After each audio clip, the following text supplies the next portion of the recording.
Okay, so I think we're good to get started now.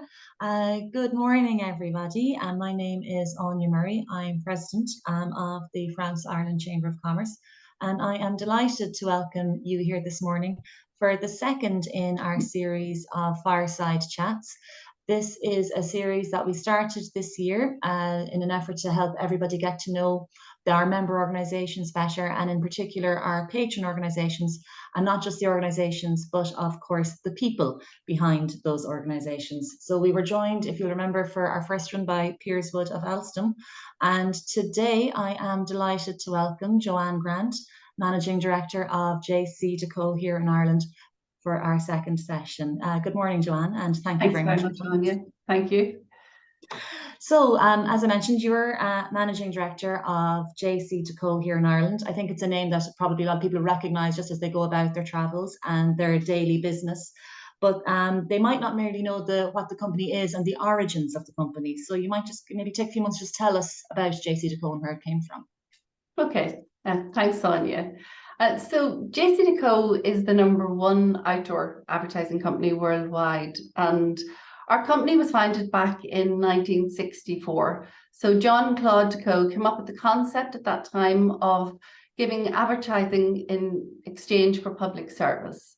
He provided the city of Lyon with shelters at the bus stops, and in return JCDecaux were allowed the right to sell advertising in these locations. So this idea of financing bus shelters through advertising was the first of its kind. It was really successful, as you can see. As you travel around the world, you'll see lots of bus shelters now with advertising panels. And JCDecaux are now present in over 80 countries worldwide.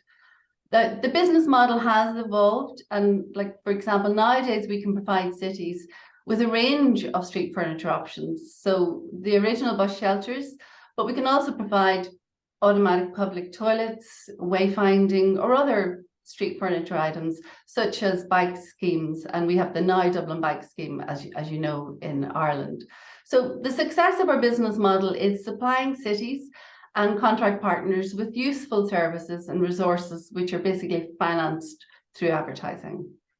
That's really interesting, that idea of public service and providing items that are useful, and then obviously the advertising that goes with it, very kind of always bringing benefit and usefulness. I know usefulness is a concept that resonates in my own organisation, Veolia, as well. But just you mentioned there about the very impressive stats of the company worldwide, and you mentioned Dublin Bikes. Could you tell us just a little about JCDecaux and their presence in Ireland then?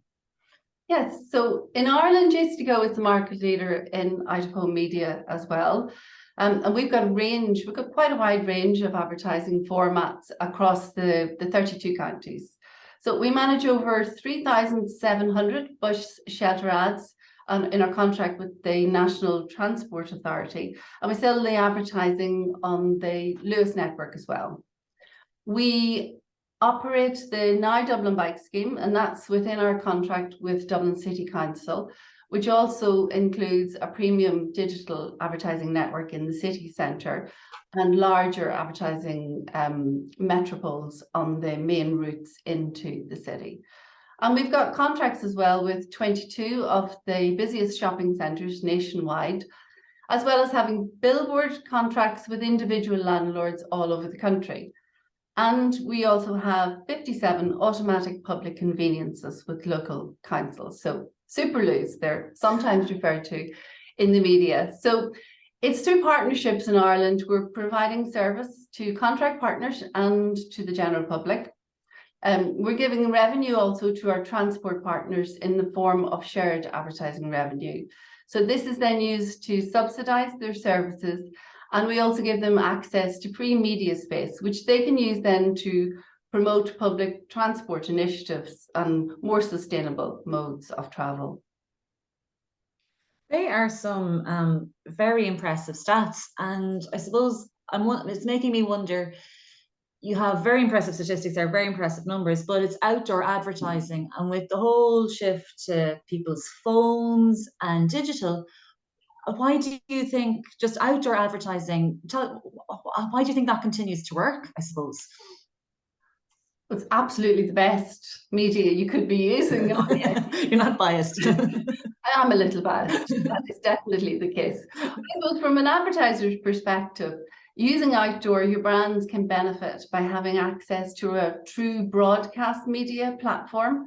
And that's how brands make themselves famous. And it's actually quite unique in today's world to be able to do that. So our formats are embedded into the public space, and therefore they can be used to reach the general population, or they can communicate with more diverse audiences, which can be quite hard to reach on mainstream media.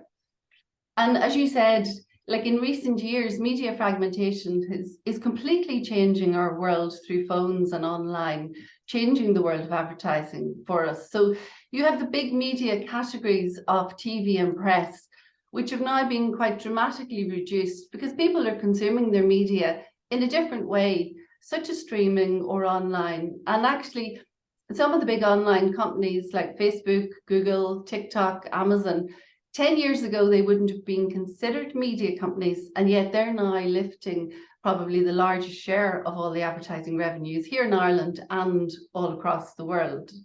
So for us with outdoor, the very public nature of it makes it an incredibly powerful communication platform, because there's a general sense that if a brand is willing to put their message in print out there on the streets, they really must be able to back up the claims they're making. They're really credible brand. So that's one of the reasons outdoor is so successful in building confidence and trust for brands. And also one of the reasons why it's worked so well for important educational and civic type communications. So for example, when we were all told to get our COVID vaccinations or our boosters, or for road safety messages, that kind of thing. Very good. Now, I'm very aware that we've kind of been talking about JCDecaux for a while, and part of the idea of these sessions is also to get to know the person and the leader behind the organisation. But before we do that, one thing I forgot to mention at the start, everyone, is if you do have any questions for Joanne, if there's something that inspires your curiosity, or that while we're chatting, please feel free to put any questions that you have into the chat, and hopefully we'll have time for some questions at the end. So do feel free there. Okay, so Joanne, so we've heard all about JCDecaux, but tell me a bit about your background and what you did before you joined JCDecaux and took over as managing director. Okay, Áine, I think I've just been working forever at this stage. Next year will be 40 years. So I did my leaving certificate, and after that I did a secretarial course. I got stage 3 typing and 140 words per minute Pitman shorthand. And both of which, I have to say, have been quite useful in my career since then. For the first 13 years, I was working in the drinks industry. So I worked for 2 different companies. My very first job was PA to the MD of a small wholesale drinks company in Northern Ireland. And I worked there for 4 years, taking on additional responsibilities until the company was sold. So after that, then I moved into a larger drinks company, originally in a sales admin role, and then I moved into sales management, and then ended up setting up a marketing department for the company. So I was nine years there as well, and I really enjoyed the drinks industry. And it was at that time I did my wine and spirit diploma as well, which has enabled me to enjoy and have a real love of wines, as you will understand, Áine. And certainly events at the France Ireland Chamber of Commerce will always have lovely French wine. I think you'd agree. Truly appreciate their origin now. So after that, then I was back in 1997. I took up the position of regional manager in Belfast for David Allen, which was a billboard company owned by the Avenir Group. And that was a French group, and it was bought over then by JCDecaux 2 years later in 1999. So the following year in 2000, I was appointed to the board of JCDecaux. I continued in the role in general management in Northern Ireland, and then until 2007. And then at that stage, I took on the responsibility of setting up our contract with Dublin City Council. So at that time, we had tendered and won a big contract with Dublin City Council. And in order to make that work, we needed to change our business quite dramatically and integrate it into the company. So that was like a project management role, and that involved basically making it fit into the existing organization, the procuring and installation of the advertising structures, the design and implementation of the bike scheme for the city, and the design and installation of a heads-up mapping wayfinding system for the city, and also putting in place a civic information network for the council. So in 40 years, I've been employed by 3 companies, although I have also worked as a non-executive director in a number of organisations. I did work with the Simon community in Northern Ireland for many years, initially on their fundraising committee and then on their board. And also I was a non-executive director of the board of the Irish Cancer Society. When I worked in Northern Ireland, I did my chartered director, and I was also on the board of the Institute of Directors there at that time.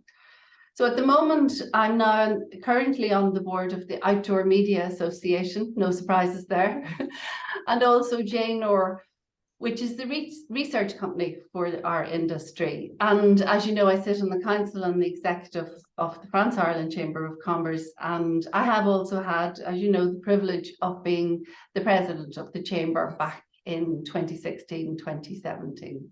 Yes, and we're very grateful in the chamber for your expertise. And one thing I have to say that really strikes me as you describe your career to date is that sense of social purpose that I see coming through, that I suppose that JCDecaux starts that you have, and that where you worked on the boards and just that, and even within JCDecaux now, but also that idea. And I think, I don't know, growing up, there was always the impression that you trained for a certain role and you had that role for life and that job for life. But very much, I think it seems for you and for so many other people that I know, it's about finding the skills that you have and how they transfer, and the skills that you enjoy using. And that's what I really see coming through as you talk, and the passion for the work that you've done and how you found new ways to apply it each time. And just, you mentioned a project there as you were going along describing your career, and Dublin Bikes, and that was, I think, quite groundbreaking at the time, and quite, as you mentioned yourself, quite a sizable project. Could you just maybe dive into that a little bit more, because it was one that I think captured a lot of attention in the media and just general interest at the time. So just all about how that scheme came to be and your involvement in it. Sure, yeah, I mean, I have to say, it has just been wonderful being involved in a project like now Dublin Bikes. Back at the beginning, I literally walked around the city centre with a tape measure and a notebook, trying to work out where there were potential locations for the original bike stations. And then I would have gone back to the office and taken out my map and my compass, and I was drawing 300-metre circles to see where they would overlap, to try and work out the basis for a network, so you wouldn't be too far from a station when you were getting or returning a bike at the time. So it was a big task. I mean, it felt like a mammoth task at the time. And as you said, public opinion was on how long the bikes would last was really quite deafening, definitely. So I'll never forget that day back in September 2009 when we launched the bikes, and like thinking that all my bikes, as I felt that they were at that stage, were out on the streets there that night. But time has passed. As you said, it's been a tremendous success. Now Dublin Bikes has had over 36 million journeys since it was launched. And at this stage, it is recognised as an important part of the public transport infrastructure in the city of Dublin. It was designated as an essential service as well during the COVID lockdowns, to allow people a safe method of getting around the city. So, I mean, it's quick and convenient, it's healthy, it's environmentally friendly mode of transport. It reduces congestion, and if you are replacing a car journey or a taxi journey with now Dublin Bikes journey, then you are doing your bit as well for reducing some CO2 emissions in the city. Yeah, no, I definitely agree. I can't believe it's already been 14 years that the bikes are very, very much well established now, and I think given rise to so many other similar bike schemes further out. So there's a very virtuous network. It's probably the best way to describe it. Absolutely, absolutely, yes. So yeah, you mentioned there all of the processes, and you mentioned like a very methodical way of working out how to install and get the Dublin Bike Scheme going. And also you mentioned obviously the environmental aspect, which is obviously close to my own heart in Veolia. But is there a lot of process involved in JCDecaux? I get that there's obviously a lot in Veolia. What the impression I have is that there must be just the very methodical approach you took when you're setting up the bike scheme. Maybe tell us a bit more about that kind of spirit in the organisation. Okay, yes, I would agree with you. Like yourselves in Veolia, we are a very process-driven organisation. JCDecaux was the first media company in Ireland to gain ISO 9001 quality standard. And then we were also one of the first companies back in 2009 when that standard was updated to be successfully audited. And we've continued to be audited under that standard every year. So ISO forms part basically of our day-to-day structure in the company. So all of our business is operating under a flowchart system of procedures, and we've quite rigorous internal and external audits, and this is used to try and make sure that we are continuing to improve our systems all of the time. We are also the only outdoor company in Ireland that operates under quadruple certification to international standards. So as well as having the original ISO quality 9001, we also hold health and safety, occupational health and safety management, which is the 45,001 standard. And we have the energy management standard 50,001 and the environmental standard 14,001. So I would say that we are really committed to being as sustainable as we can. We're trying to act as ethically and responsibly as we can. We want to protect the environment, and we also want to protect the health and safety of our staff, of contractors, visitors, and the general public in terms of some of our products, anybody basically who is affected by our daily operations. So as a group, JCDecaux have made a commitment to be net carbon zero by 2050, which is a big ask. And it is a little far away at this stage as well. So we have interim targets for 2030, and we need to reduce our scope 1 and 2 emissions by 60% and our scope 3 emissions by 46% by then. And that is going to be difficult for us as a group and for us as JCDecaux in Ireland to do. So over the last 8 years or so here in Ireland, we've been purchasing 100% green energy. But one of the things we've also done that is significant, when we took over the NTA contract for the bus shelters back in 2017, one of the first things we did at that stage was to replace all of the fluorescent bulbs in the shelters with LED lighting. And that had a very significant effect on the energy consumption. So that reduced the energy consumption by 88% and is saving over 1,000 tons of carbon emissions annually. So that was a good start back in 2018. And since then, we've been working our way through other projects and updating our buildings and our other advertising panels. And by not quite the end of this year, but by early 2024, we will have replaced all of the non-energy efficient illumination in all of our advertising panels and in our buildings. And during this year as well, we've installed over solar panels in over 900 bus shelters. So that has been done to illuminate the seating area for passenger safety. And we are just about to embark on a powering down period of 4 hours at night for our digital assets as well. So again, we have to do this kind of thing to be able to be more efficient and to reduce the amount of energy that we're using as a company. Wow, that's quite a lot to do. Well, every company, I suppose, is taking this on at the moment, and I think it's really interesting to hear about how different organizations are going about it, because it can seem very insurmountable very overwhelming, but breaking it down, 2050, coming back to 2030, the different scopes, the different step-by-step actions involved, and then seeing the impact that has. I think that's very useful, because no organization can do it alone, particularly when you're looking at your scope 3. No. It's tough. They are tough targets. Yes. You mentioned a lot there about obviously sustainability and environmental, and earlier on you're obviously talking about the whole spirit of usefulness within JCDecaux and ethics. Is that what forms the company's definition of corporate responsibility, or is there any other aspects that come into corporate responsibility and how you approach it? Yes, I mean, corporate responsibility is becoming quite big on our agenda as a global company, and even in terms of remuneration targets for management around the world, that it's very important that we're involved in CSR projects. So we as a company want to be able to give back to the community, but we're also looking for our staff to have a sense of fulfillment, basically, that they're working on or involved in CSR projects and initiatives.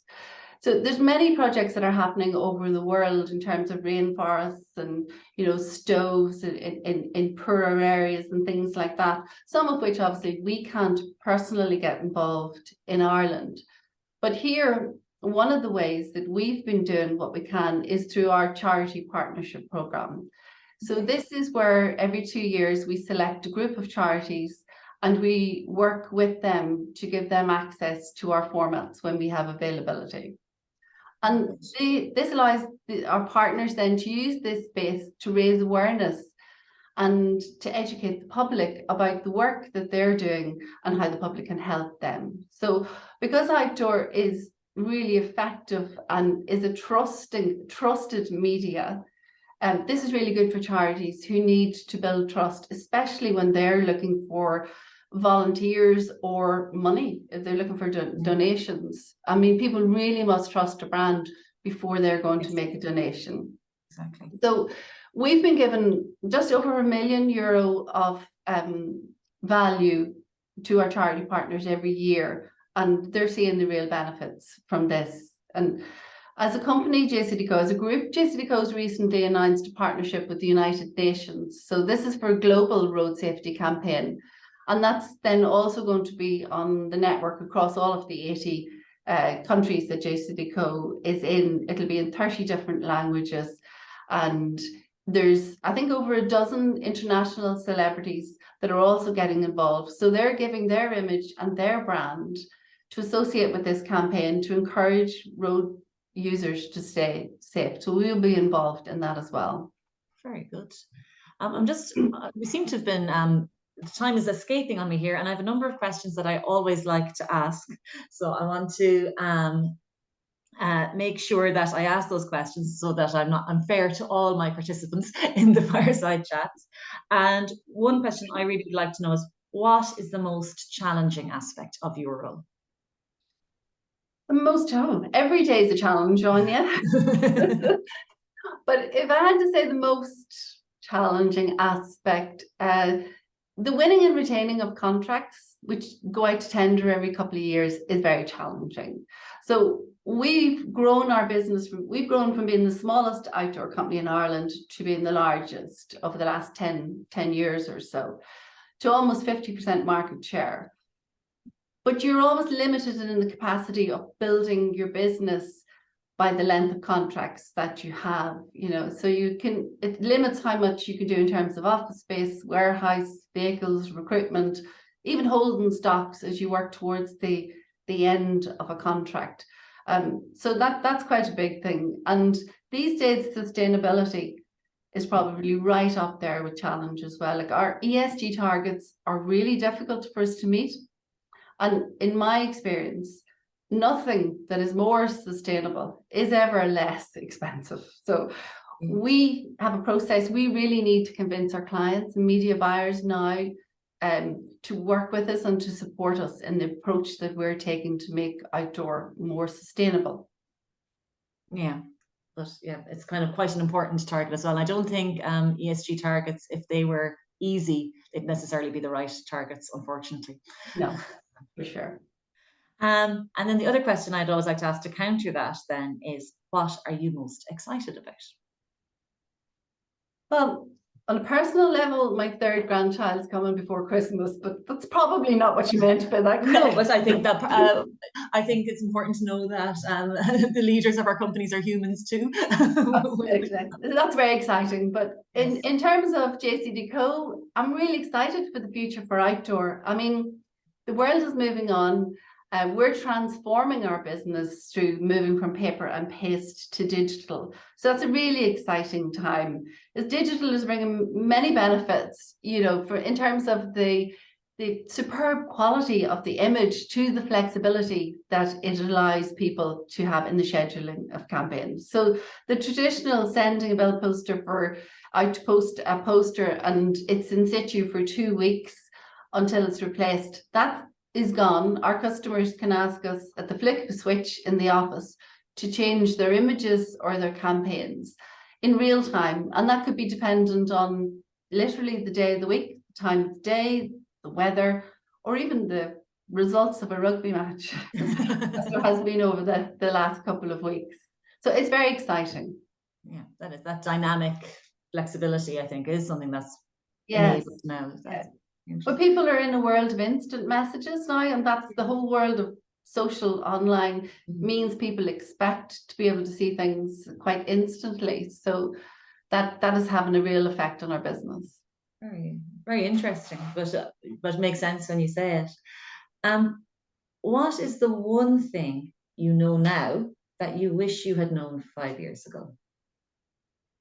Do you know, Áine, I wish I had known so much could be done remotely, and that you didn't actually just need to be physically in the office every day to get what you needed done. I mean, then my commute time was over 5 hours daily in my car. So there wasn't actually a lot of time for me with an early start and a late finish during the week. So on a personal level now, I can have a better work balance while still getting what needs done. So I've got to take up gardening, and I've even got to know more of my neighbours. And I've lived in the same place for 30 years. So I wish I'd known that 5 years ago. I think that's an important reinforcement, I think, for all of us trying to say that there is more than commuting. And just speaking of commuting and maybe trains and trams, there's a question that has come in on the chat. I'd just like to ask, can JCDecaux provide screens for use in trains and trams, or is that something that you're working on or something that's already happening? We absolutely can. We provide them in many trains and trams around the world. So it again will depend on the tender and the contract, the transport contract partners. But yes, absolutely, we can do that. And I think we're on the very last minute, so I have time for one last question. Apologies if we don't get to all the questions on the chat, but one that's come in is a more personal one, is asking for something people generally wouldn't know about you.